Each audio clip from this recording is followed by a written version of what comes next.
jagalah dirimu baik-baik. Dan yang keempat, jangan biarkan ada apa? Akar kepahitan. Jelas ini? Jelas ya? Ya kalau jelas kita pulang. Kalau belum jelas lanjut. Belum jelas ya? Lanjut. Ya. Nah, Bapak Ibu lanjut. Ya, oke. Apa yang dimaksudkan usahakan untuk hidup damai dengan semua orang? Dalam bahasa aslinya, usahakan artinya kejar. Saya tidak mau sebut bahasa Yunani. Ada orang yang, tidak usah sebut-sebut bahasa Yunani lah. Langsung aja, saya langsung aja. Usahakan dalam bahasa aslinya kejar. Kalau kita kan begini, ayo besok kita ada rapat. Saya usahakan, waduh. Apa yang Bapak Ibu rasakan? Saya usahakan datang. Bisa datang atau enggak? Bisa ya, bisa tidak. Kalau kita katakan, besok kita ada rapat, siap bro. Wah itu pasti datang. Kalau bahasa Indonesia, kita besok ada rapat, saya usahakan. Artinya, kalau dia bisa selesaikan kerjaan di sana, kalau tidak ada halangan, datang. Itu artinya bahasa Indonesia atau? Tapi kalau bahasa Yunani, makanya kita perlu belajar bahasa asli. Karena kata-kata bahasa asli itu beda dengan pemahaman bahasa kita. Kata usahakan artinya kejar. Kejar dengan sungguh-sungguh, usahakan dengan tekun. Jadi ada tindakan. Apa dia berkatakan sini?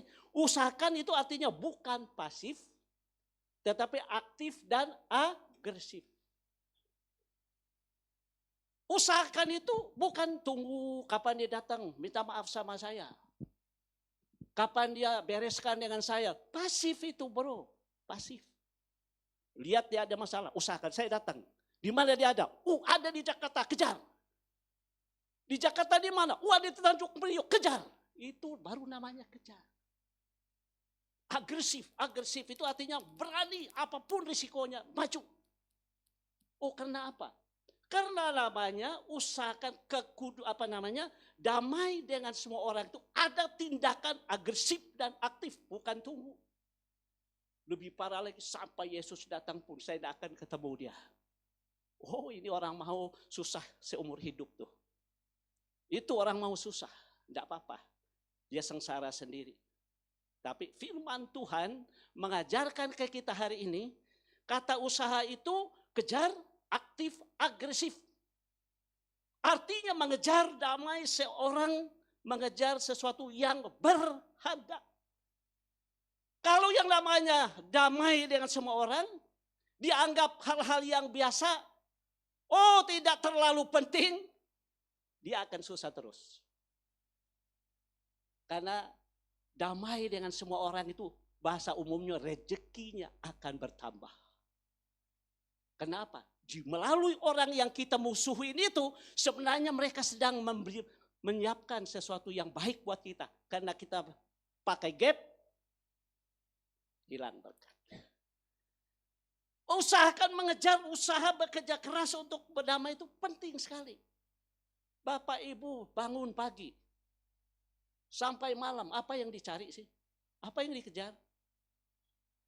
Chen. Pak Hendy tahu Chen. Dulu ada satu lagu bertanya, apa yang dicari orang? Uang. Apa yang dicari orang siang malam pagi petang? Uang bukan Tuhan Yesus. Tidak pernah kita nyanyikan lagu itu lagi. Saya sekolah minggu dulu hampir tiap minggu nyanyi lagu itu. Makanya kejar Yesus terus.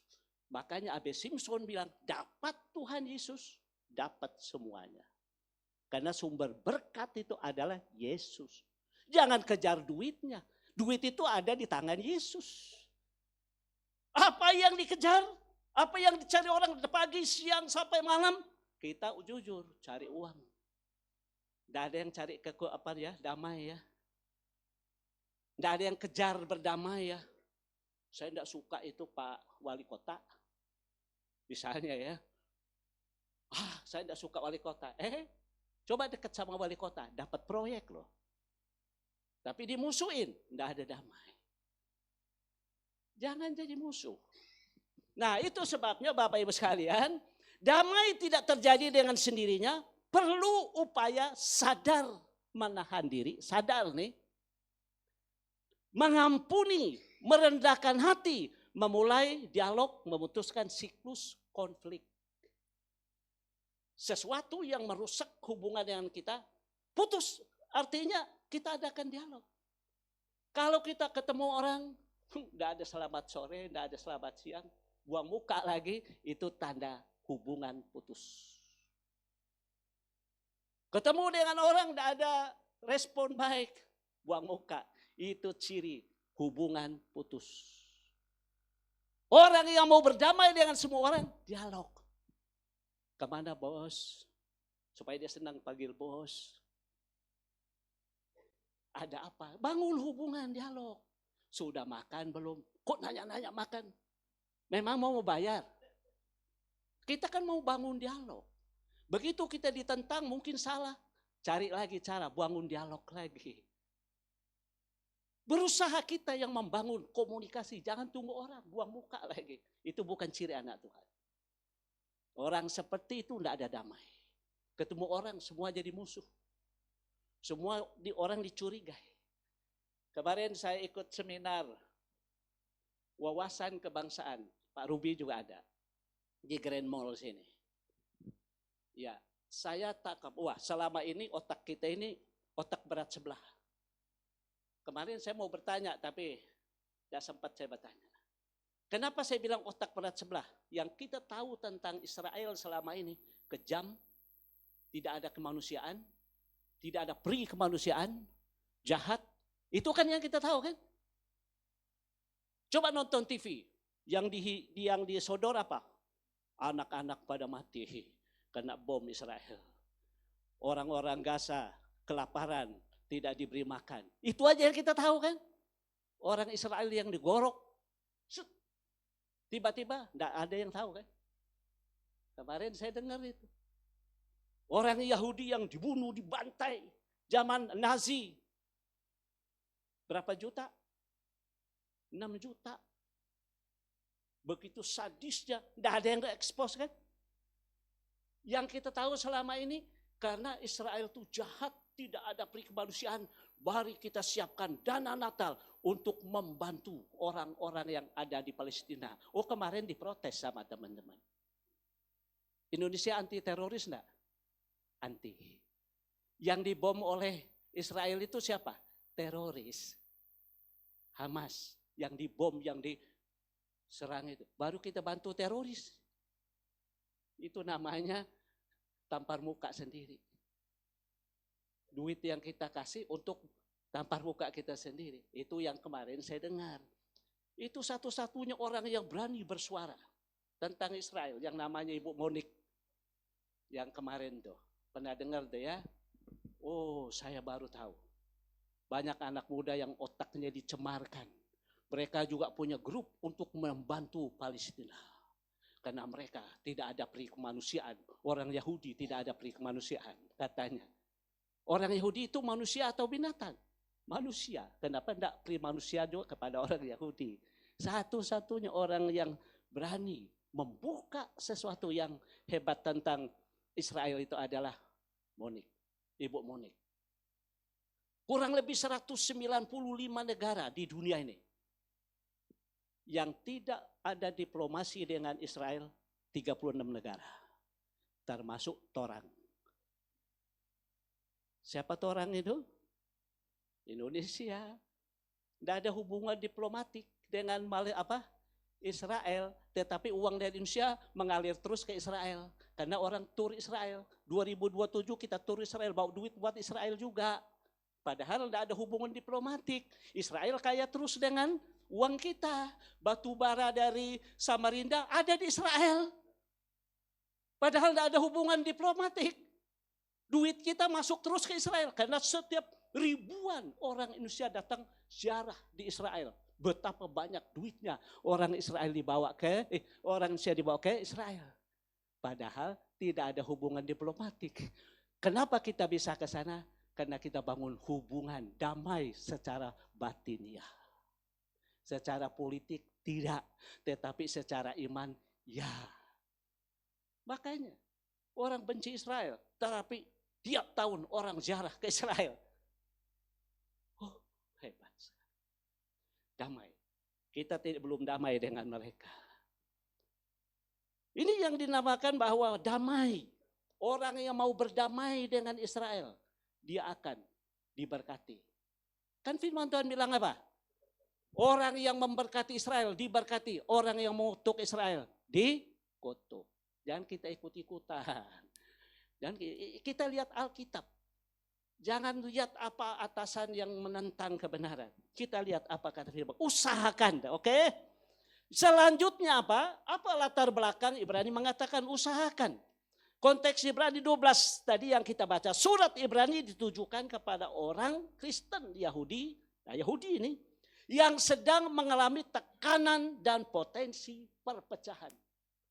Ada godaan untuk saling menyalahkan, bersikap keras dan menarik diri. Sehingga kitab Ibrani ditulis supaya apa? Menekankan dalam tekanan, damai harus diperjuangkan lebih keras dengan tujuan apa? Ketika dalam tekanan, ketika dalam sesuatu yang membuat perpecahan, solusinya bukan keluar, bukan mundur, bukan apa satu lagi itu. Sudahlah, diam aja lah, cari aman. Apa yang dia lakukan di sini? Kenapa berusaha supaya mempertahankan kebersamaan itu? Yaitu apa? Tujuan memelihara kesatuan umat Tuhan. Kalau mereka pecah belah, gara-gara saling menyalahkan, lu yang salah, you yang salah. Akhirnya membuat tidak ada kebersamaan. Kenapa harus bersama? Karena mereka harus dipersatukan Tuhan. Saya mau kasih tahu Bapak Ibu sekalian. Rumah tangga pasti ada masalah. Siapa yang punya rumah tangga damai terus dari awal sampai akhir. Tidak ada konflik. Oh, saya yakin semua punya masalah. Ada seorang penasehat, pendeta penasehat paling hebat di dunia. Namanya John Maxwell. Pernah dengar ini? John Maxwell ini anak pendeta. John Maxwell ini anak pendeta sekaligus pendeta. John Maxwell ini kenapa dia hebat? Dia bilang, saya dari kecil diajar oleh papa mama saya ikuti 365 hari. Baca Alkitab luar biasa. Akhirnya dia jadi seorang pendeta yang mengarang buku dan menjadi seorang trainer kepimpinan bagi seluruh dunia. Dia jadi penasehat beberapa presiden. Dia jadi penasehat beberapa negara. Oh, levelnya itu kelas tinggi. Lalu ditanya istrinya, Ibu, apakah Ibu bahagia bersama dengan Pak John Maxwell? Orang ngelihat Ibu nih. Apa jawab istrinya? Ini istri pendeta hebat nih. Apa jawabnya? Apakah Ibu berbahagia bersama dengan John Maxwell? Semua orang kata istrinya apa jawabnya? Kaget orang, enggak bahagia.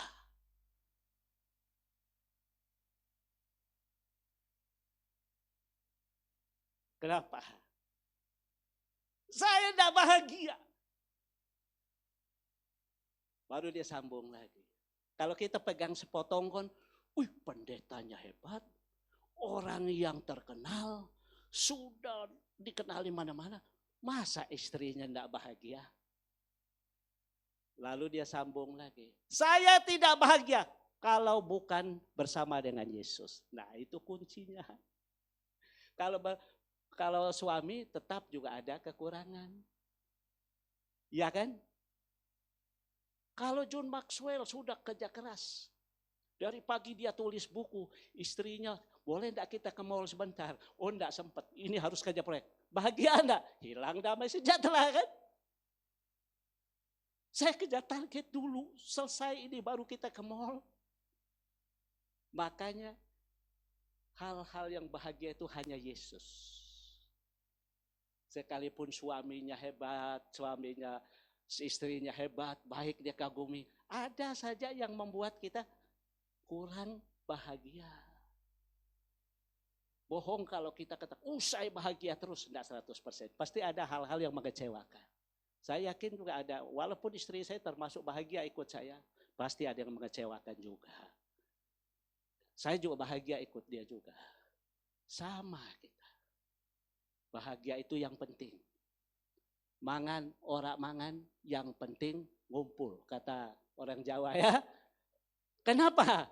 Mangan, ora mangan, yang penting ngumpul artinya apa? Kalau kita bahagia, sekalipun kita tidak ada apa-apa, kalau bahagia, ini yang disebut mangan, orang mangan, yang penting ngumpul apa? Kebahagiaan itu yang penting. Ini sate kambing. Ini sate B2. Yang kemarin dijual, semua bilang enak, pesan lagi. Pesan lagi. Ini makanan enak, tetapi semua baku musuh mukanya cemberut. Semua baku main handphone semua, makanan enak. Coba hadir di situ, enak enggak? Ada kebahagiaan enggak? Enggak ada. Mangan, orang mangan, yang penting ngumpul. Kenapa? Damai tadi. Damai itu bukan makanan bergizi. Walaupun kena racun sedikit. Damai itu bukan urusan gratis atau gaji tinggi. Damai itu adalah hubungan. Usahakan. Jangan pasif, agresif dan aktif. Oke. Jadi menjadi kesaksian. Kenapa harus hidup damai? Karena kita menjadi kesaksian dunia bahwa kita adalah murid Kristus. Mengapa kita harus hidup damai dengan semua orang? Karena kita menjadi kesaksian bahwa kita ini murid Kristus. Orang gereja sama gereja, aduh memang ikut Yesus itu bahagia. Kenapa? Jemaat Jaga Setia itu orangnya setia semua. Damai semua, baik semua. Saya masuk sini aja dah. Karena itu ciri anak Tuhan. Apalagi damai dengan semua orang, menutupi pintu bagi iblis yang bekerja melalui pertengkaran. Kalau kita punya damai, itu gembok. Iblis tidak bisa masuk. Saya mau masuk di KS ini, saya mau masuk di gereja ini, tapi mereka kompak, susah saya masuk, kata setan. Lihat mereka damai, lihat mereka baik, lihat mereka baik, susah saya masuk, kata iblis. Begitu kita gosip satu sama yang lain, begitu kita sudah mulai renggang sama yang lain, setan gosok. Semakin dia gosok, semakin apa? Damai itu adalah hasil pilihan, bukan perasaan. Ulang lagi, damai itu adalah saya memilih damai. Damai itu bukan sesuatu yang sifatnya muncul, itu adalah pilihan. Saya pilih damai. Dan damai itu bukan perasaan. Saya rasa-rasa saya ada damai, gitu, bukan. Lalu yang kedua, Bapak Ibu sekalian, hidup damai dengan semua orang itu kedua. Apa yang harus kita buat? Hiduplah dalam kekudusan. Bahasa aslinya kekudusan itu artinya dipisahkan bagi Allah, kemurnian hidup. Ada enggak Bapak Ibu pergi ke pasar, beli ikan, langsung ambil yang ini? Saya yakin dia pencet dulu matanya. Ini kayaknya kurang segar nih. Dia buka insangnya, apa namanya? Insangnya. Wah, ini sudah enggak fresh ini. Dipencet dulu ekornya. Oh, ini udah lama ini. Ya kan? Pilih ikan aja bisa 3-5 menit. Enggak langsung beli, dalam nama Yesus ambil. Enggak ada. Sayur juga gitu. Ambil yang ini, geser lu, ambil dari bawah, milih itu. Nah, Bapak Ibu sekalian, hiduplah dalam kekudusan, artinya kekudusan dipisahkan bagi Allah, kemurnian hidup. Kita sama-sama dengan orang berdosa. Kita sama-sama makan dengan orang yang tidak jujur. Kita sama-sama makan dengan orang yang korupsi. tetapi yang berbeda hati kita kudus. Jangan kita kayak orang Farisi. Mereka itu orang berdosa, kami orang kudus sebelah sini. Mereka yang berdosa itu duduk sana, kami duduk di sini. Bukan itu. Kita bersama Yesus, makanya orang Farisi kaget. Yesus makan bareng dengan orang pemungut cukai. Mereka kaget, Yesus bergaul dengan orang pemungut cukai. Itu musuh kami, itu paling jahat. Kok Yesus bisa bareng makan sama mereka? Karena Yesus punya hati kudus. Dan temannya adalah orang berdosa. Orang yang kudus mempengaruhi orang berdosa. Kalau kita yang kudus-kudus di sini, mereka yang berdosa di sini, kapan mereka diinjili? Kita mengelompokkan sendiri partai kudus, partai apa lagi? Partai orang berdosa. Nah, hiduplah dalam kekudusan artinya dipisahkan. Seperti buah mangga, yang baik sini, yang busuk sana. Nah, kita ini udah dipisahkan secara rohani. Walaupun secara jasmani kita ketemu banyak orang-orang tidak beres, tetapi secara rohani beda loh kita. Yang memisahkan kita dengan mereka itu spirit kita, SKPK kita. Mereka ngomong jorok, kita ngomong yang bersih. Itu namanya SKPK. Mereka tidak jujur, kita punya kasih. Itu namanya SKPK. Kita sama-sama di dalam satu pekerjaan dunia. Mereka curang, kita jujur. Itu namanya kudus. Jangan kita kayak orang Farisi, menunjukkan seolah-olah kita orang kudus. Tapi hati kita tidak kudus. Nah ini. Jadi makna kudus itu apa? Tunduk kepada Allah, tidak dikendalikan dosa, rela dibentuk Tuhan, berkarakter serupa Kristus. Kekudusan bukan sempurna tanpa salah. Melainkan memiliki hati yang terus mau disucikan. Kalau kita lihat maksudnya dalam Ibrani, lanjut. Dalam konteks Ibrani 12 ayat sebelumnya menggambarkan Tuhan sedang mendidik anak-anaknya. Hasil didikan itu adalah kekudusan. Penulis menegaskan bahwa kalau mau hidup damai dengan semua orang, satu-satunya cara kalau mau damai dengan semua orang ini, solusinya milikilah SKPK Kristus. Milikilah SKPK Kristus. Kalau Bapak Ibu punya SKPK Kristus, tidak usah takut. Walaupun dia ada di tengah-tengah orang berdosa di sana, pasti dia lolos. Orang berdosa yang akan dipengaruhi. Ada seorang pendeta terkenal zaman dulu. Namanya D.L. Moody. Kalau di sekolah teologi kenal namanya. Ketika D.L. Moody ini bertobat, khotbahnya satu. Allah mengasihi manusia. Dia khotbah di sini nih, gereja penuh. Nanti dia khotbah lagi, tema sama, penuh lagi. Orang di sini ikut lagi. Dia khotbah lagi di sana, penuh lagi. Orang ini ikut lagi. Temanya sama, khotbahnya sama, orang yang sama, orang itu ikut dia terus. Daya tariknya apa sih? Kan ada orang bilang, bosan temanya itu terus. Materinya itu terus. Ya kan? Ini enggak. Saya dulu pernah khotbah di Malaysia. Saya khotbah di sini. Karena ini deket-deketan, datang lagi orang itu. Datang lagi, aduh bingung saya. Karena kemarin saya udah khotbah sini, mereka ikut lagi. Saya berusaha mau cari tema baru gitu loh. Wah biarin aja lah. Ikut lagi. Saya khotbahkan yang sama juga. Karena khotbah sama, tapi kuasa Roh Kudus bekerja. Firman itu hidupnya itu kena kuasa yang ada di dalam khotbah. Bukan materinya sama. Ayat yang sama dikhotbahkan El Modiri. Di mana-mana KKR selalu penuh. Satu kali dia dijebak. Bawa pendeta ini. Dibawa ke nightclub. Walaupun saya belum pernah lihat nightclub itu katanya dibawa ke nightclub. Wow, di situ tuh semua perempuan udah siap. Pendeta kudus, namanya orang kudus masuk sini. Mari kita lihat pendeta yang kudus. Di tempat yang tidak kudus ini kita mau lihat dia. Semua perempuan di situ ada yang picit-picit kakinya. Ada yang lus belakangnya. Oh, Pak Pendeta lagi capek ya. Ada yang apa namanya? Urut kepala itu. Bukan kremasi, apa namanya? Krenbat.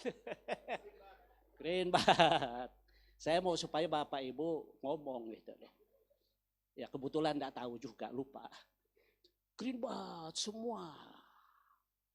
Mulai menggoda dia, Pak Pendeta, apa sudah. Bolehkah berhenti sebentar semua duduk situ? Boleh. Kita mau dengar Pak Pendeta. Orang yang duduk tuh sambil telanjang semua itu macam-macam duduk. Ada yang angkat kaki, ada yang macam-macam pokok menggoda pendeta. Saya mau bicara. Tolong semua yang ada ruangan didengar. Allah begitu mengasihi kalian. Allah tidak berkenan Anda merusak diri Anda sendiri. Dengan khotbah yang sederhana, Roh Kudus masuk di dalam hati semua orang. Semua orang dalam ruangan itu bertobat dan menerima Yesus. Apa yang terjadi? Klub itu berubah menjadi gereja. Kalau ada orang bilang, Pak Pendeta namanya aja lingkungan. Kita itu terpengaruh karena lingkungan. Bukan pengaruh masalah lingkungan, masalah hatimu yang mau gabung. Ini lingkungan. Tapi mereka berubah. Karena kuasa firman itu begitu dahsyat. Firman tidak pernah kalah dengan kejahatan. Kalau ada orang baik kalah dengan kejahatan, oh saya tidak ngerti. Orang baik mengalahkan yang kejahatan dengan kebaikan. Bukan orang baik dikalahkan oleh kejahatan, yang tadi baik jadi jahat. Tidak ada itu di dalam Alkitab. Kalau dia dikalahkan oleh kejahatan, yang tadi baik jadi jahat, cek itu, sudah terima Yesus belum? Itu. Jadi milikilah SK PK Kristus dengan tujuan apa? Tanpa kekudusan tidak mungkin ada damai sejati. Karena dosa selalu merusak relasi. Kekudusan membuat seseorang lebih sabar, rendah hati, dan berbelas kasih. Kekudusan menuntun kita pada perilaku yang menciptakan damai, bukan konflik. Ini, kalau konflik sana, konflik sini, pasti tidak ada kekudusan. Yakin saya, karena firman berkata begitu. Kekudusan menuntun kita pada perilaku yang menciptakan damai, bukan konflik. Kekudusan adalah akar yang menumbuhkan kedamaian. Itu makanya dikejar. Kalau kekudusan itu kita tahu sesuatu yang penting, dikejar, jangan tunggu. Kejarlah kekudusan itu, usahakan dengan tekun. Dan seterusnya. Berikut. Yang ketiga. Damai dengan semua orang itu, cara yang ketiga, jagalah dirimu baik-baik. Apa? Dalam bahasa jagalah dirimu baik-baik artinya apa? Mengawasi, memperhatikan, dengan seksama menjaga agar tidak menyimpang. Lihat langkah kita ini udah lurus atau belum? Seringkali kalau kita sudah mulai menyimpang, menyalahkan orang. Nyalahkan gereja, nyalahkan pendeta, lebih hebat lagi. Mulai menyalahkan orang. Makna menjaga diri artinya menjaga pikiran. Apalagi? Motivasi. Saya melayani motivasinya apa? Saya bergereja motivasinya apa? Kalau bergereja motivasinya tidak benar, kecewa pulang. Kalau saya bergereja motivasi saya mau meninggikan, menyembah Tuhan. Bersyukur dari Senin sampai Sabtu saya bisa hidup. Saya hadir hari ini. Motivasi saya memuji menyembah Tuhan. Sekalipun mungkin banyak mengecewakan. Tapi saya bersyukur saya diselamatkan karena Kristus. Motivasinya apa bergereja? Motivasi melayani apa? Jagalah emosi. Jagalah reaksi dan gaya hidup. Ini menekankan kewaspadaan rohani. Tanpa penjagaan, seseorang bisa berlahan-lahan menjauh dari kasih karunia Allah. Jagalah artinya mengawasi. Coba lihat dalam pikiran kita ini lurus atau enggak, motivasi kita baik atau enggak, emosi kita terkontrol enggak. Ini semua ada. Itu sebabnya damai dengan semua orang, jagalah diri kita baik-baik. Jangan ngurus orang. Seringkali kita yang ngurus orang nih. Dia berubah dong. Doain dia itu. Pendeta disuruhin doain. Kamu yang didoain, bukan orang. Nah itu. Ini hal-hal yang perlu kita perhatikan. Nah artinya di sini, apa yang dimaksud dalam konteks Ibrani 12 ini, ada risiko jemaat mundur. Nah ini ada risiko. Dari imannya karena tekanan. Mundur dari kasih karunia terjadi bila hati tak dijaga. Misalnya saat kecewa, marah, putus asa dengan tujuan. Setan mulai sudah ini. Jemaat Ibrani ketika mereka sudah mulai kecewa, marah. Oh setan udah bilang, keluar. Pergi. Mundur. Karena mereka kecewa, putus asa. Nah, apa yang harus dibuat dalam konteks ini? Supaya kita tetap mempertahankan damai. Kita tidak melukai orang lain tanpa sadar.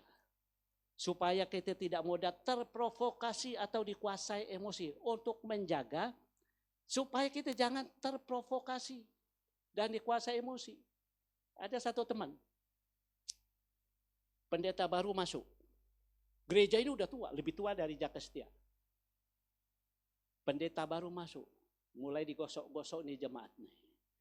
Pendeta ini, khotbahnya kurang bagus tuh. Wah, udah mulai nih. Gembala ini udah kurang profesional, ngetik aja susah. Mulai dia mengangkat diri. Akhirnya jemaat terbelah. Yang lebih parahnya lagi, BPJ 90% mendukung dia. Gimana menurut, aduh ini ke jemaat udah tua, kok enggak tertanam ya? Kok enggak ngerti pendetanya ya? Sudah teruji pendetanya dari muda sampai tua, setia. Kok mereka ikut yang kayak gini? Heran saya. Lalu, kenapa mereka gampang terprovokator? Kalau Bapak Ibu kenal pendeta Filipus Kading ini baik-baik, dari awal sampai hari ini, Bapak Ibu tidak gampang terprovokasi. Orang yang tidak mengenal siapa pendeta Filipus, siapa tidak mengenal siapa Ibu Lydia, gampang terprovokasi. Ini penting ini. Jadi kami jaga hati, jaga motivasi, jaga kesetiaan. Biar kita mati sama-sama buat gereja ini. Sampai Yesus yang panggil. Kan begitu, jangan gampang terprovokasi. Heran saya, sudah lama bareng makan sama pendeta, bareng dalam satu gereja. Begitu orang provokasi, kok cepet? Roh apa yang masuk begitu cepat dipengaruhi? Ini Ibrani gampang terprovokasi. Sekarang mereka diteguhkan oleh Ibrani supaya damai yang sudah diusahakan tidak hilang karena kelalaian hati, karena terprovokasi. Tetapi kamu menjaga diri, berarti berjaga-jaga atas hal-hal kecil yang bisa menjadi besar. Gitu. Jangan hal-hal kecil dibesar-besarin. Orang yang mau bawa damai, jaga. Itu cara Alkitab mengajarkan kita. Lalu yang keempat, yang terakhir. Haleluya. Apa yang keempat? Damai dengan semua orang. Apa yang dilakukan? Jangan biarkan ada apa? Akar kepahitan. Akar pahit itu sama dengan akar yang pahit. Sesuatu yang tersembunyi tetapi menyebarkan racun. Kelihatannya wajahnya, kelihatan dari luarnya setia seperti orang yang rohani. Dalam hatinya ada akar pahit. Itulah Yudas Iskariot kan. Yesus kemana-mana, bendahara. Mantap. Akar pahit itu apa? Luka emosional yang tidak disembuhkan. Kekecewaan yang dipendamkan. Dari nenek moyangnya sampai berpuluh-puluh tahun masih disimpan. Ini yang disimpan nih. Amarah yang tidak dibereskan, rasa iri, prasangka, kebencian, diam-diam. Kemarin waktu ikut seminar itu, kenapa teroris itu begitu gencar menyerang Israel? Kemarin pembicara bilang ada 3 akar. 1, akar kekecewaan. Akar pahit. Yang kedua ideologi. Yang ketiga yang saya lupa. Makanya saya minta materinya, tolong dikirim lagi. Saya hanya ingat 2 nih. Lupa satunya, apa satu? Nah ini ada hubungannya dengan ini, sama. Karena dalam satu penelitian tentang kenapa teroris itu begitu benci Israel dan begitu benci Amerika. Umur 2 tahun sudah didoktrinasi ideologi. Anak kecil sudah didoktrinasi. Israel itu setan kecil, Amerika itu setan besar. 2 setan ini harus dimusnahkan di muka bumi ini. Itu ideologi. Nah, jadi Bapak Ibu sekalian itu kepahitan. Kepahitan, amarah, dendam dan sebagainya itu gambarannya seperti ini nih. Apa ini? Ada enggak di rumah Bapak Ibu tembok ada muncul kayak ada pohon yang tidak ditanam? Ada? Kalau ada, kalau rumahnya belum ada, datang ke tempat saya banyak tuh. Di tembok-tembok gitu. Tapi saya udah cabut. Begitu dia muncul, saya cabut. Kenapa? Nah ini contoh ilustrasi, akar pahit itu sama dengan ini.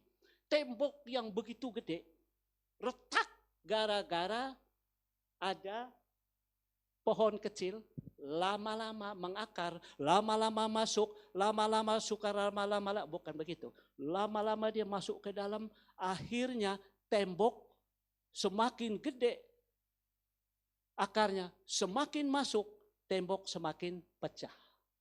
Lalu runtuhlah tembok gara-gara akar. Kenapa ada orang tiba-tiba tadinya baik ya, rohani ya. Dia sebenarnya akar pahit sudah disimpan lama. Lalu orang kaget, kok dia orang baik kok. Karena dia diam-diam pintar membungkus, melayani, khotbah, ngomong rohani. Tapi di dalamnya ada akar pahit. Racun, diam-diam. Cabut. Caranya gimana Pak Pendeta? Caranya Ibrani menulis begini. Esau membuat keputusan karena emosi sesaat. Lalu menyesal seumur hidup. Kepahitan membuat seseorang tidak menghargai hal rohani. Seperti Esau dengan tujuan mencegah kerusakan relasi yang menyebar ke seluruh komunitas. Melindungi hati supaya tetap membuat damai. Menghindarkan pertumbuhan dosa yang meracuni keluarga, gereja, dan pelayanan. Tanpa mencabut akar pahit tidak mungkin hidup damai. Sekalipun kita kelihatan giginya Pepsodent, di sini nih pahit. Tidak ada damai Pak, Ibu. Buang tuh. Kesimpulan terakhir. 4 tindakan yang menopang hidup damai dengan semua orang. 1.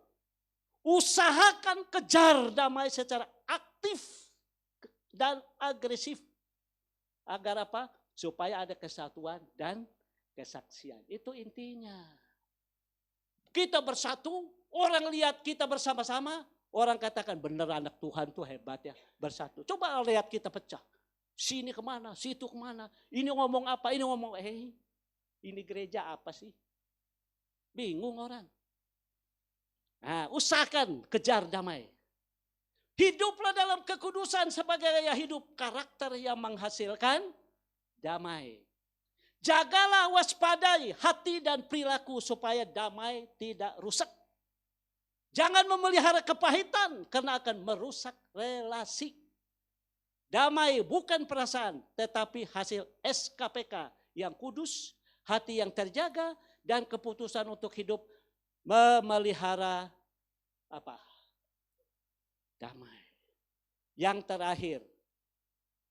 Gini, kesimpulannya bergandengan tangan kita. Tangan damai, hati damai, semua damai. Mazmur 133 katakan apa? Mazmur 133 ayat 3, hanya 3 ayat katakan. Karena mereka sudah hidup damai, hidup rukun. Dia bilang, kesanalah aku memerintahkan apa? Berkat. Diperintah. Tidak usah repot-repot cari. Ketika kita sudah kejar damai, berkat yang datang kepada kita. Ketika kita berusaha secara agresif mencari damai dengan semua orang. Damai sudah kita alami, berkat diperintahkan. Tuhan bilang, mobil, apa namanya, pergi ke rumah si A. Karena saya lihat mereka butuh dan mereka hidup damai. Kalau mereka konflik sini, berantem sini, berkatnya dipindahin ke sana. Ini pentingnya kejar damai. Damai dengan semua orang, jangan musuhin orang. Apalagi musuhin pendeta, musuhin gereja. Musuhin pendeta, musuhin gereja sama musuhin Yesus. Karena gereja milik Yesus, pendeta milik Yesus, dimusuhin. Sama saja memusuhin Yesus. Berdamailah, bertemanlah. Ada haleluya. Jangan tegang. Ini. Kejarlah. Ya, mari kita berdoa. Terima kasih Tuhan. Kiranya Roh Kudus meneguhkan kami. Sehingga firman Tuhan itu mengambil tempat di hati kami. Damai dengan semua orang adalah hal yang sangat penting. Tuhan mengajarkan kepada kami. Supaya kami mengejar. Supaya kami hidup. Supaya kami bekerja keras. Untuk memperoleh damai itu. Karena di dalam damai ada berkat yang Tuhan akan perintahkan. Seringkali kami terhambat karena kami banyak menyimpan hal-hal yang melukai kami sendiri. Seringkali berkat Tuhan tersendat karena kami memasang tembok untuk menutupi hati kepada sesama kami. Itu sebabnya Tuhan menyingkirkan berkat karena Tuhan tahu tidak layak untuk menerimanya. Karena belum damai. Dalam nama Yesus supaya kami damai dengan Tuhan. Kami menyingkirkan hal-hal yang menjadi halangan damai itu. Sehingga kami damai dengan Allah, damai dengan diri, dan damai dengan sesama. Dalam nama Tuhan Yesus. Semua katakan, amin. Tuhan berkati kita.